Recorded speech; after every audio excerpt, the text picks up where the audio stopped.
Izzy, there are a number of fascinating, is the right word puppets behind you? Are these puppets? Yeah, I'd say they're puppets. I mean, they're operated by people, so we have a little cast of people kind of learning puppetry. None of these people have ever worked with puppets before, but yeah. Love stroke interest in puppetry.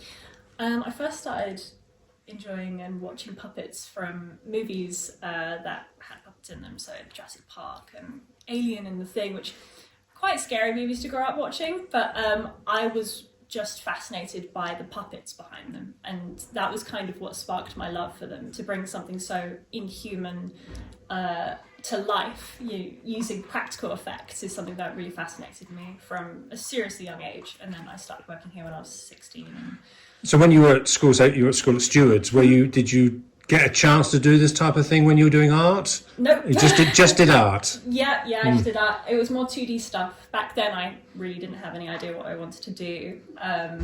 It was only when I started working here after I finished Stewards that I kind of thought, puppets was something I wanted to do.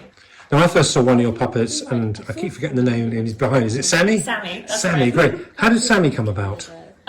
I got approached by one of the directors here to do a production of Goodnight Mr. Tom, and I had never made puppets before, and I'd done some work for them prior, set and costume and stuff like that, and he said to me, could you give puppets a go? Like, I really want a dog on stage. And I was like, I'll see what I can do.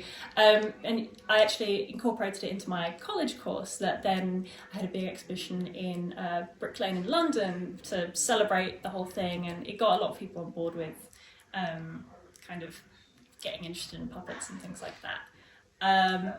Did people mind if, and due respect to the actors, that it ended up with Sandy was the star? It was really nice watching, when everyone does their bows and everyone's clapping, and then Sammy comes on stage and then the crowd goes wild, kind of thing like that. It felt really nice to kind of be a part of it without actually acting in it, because ironically I have very severe stage fright. So, the lion behind you, you seem to have got quite a long way in how do you say it? Developing?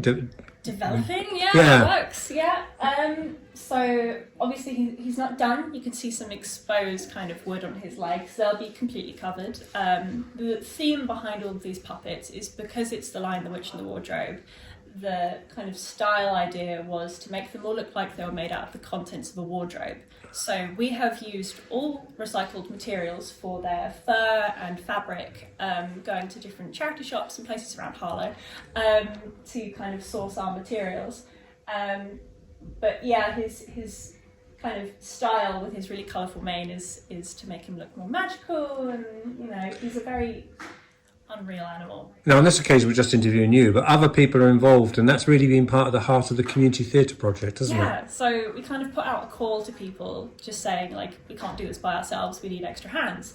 And we were really lucky that there's a huge kind of community hidden in Harlow that is really interested in puppets, and we had no idea how many people would show up, but 20 people showed up, and we've had more every single time, showing up to all these different sessions to get involved with making puppets. And some of them have had no experience making them, but they've just wanted to get involved in some way, and I found that really humbling.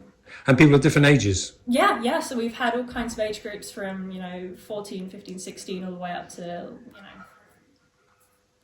So we're now in the last days of September. Mm-hmm. You've still got quite a while to go. So still got quite a while to go, but have you still got quite a lot to do? Yeah, so luckily the main bulk of bodies is kind of done, which feels really nice.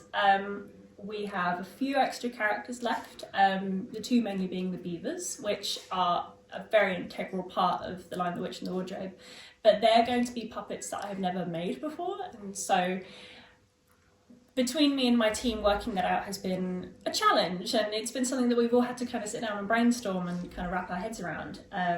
We've got a massive reindeer puppet that comes out on stage as well. That's a huge team effort. So yeah, there are only a few puppets left, but I think most of them are done.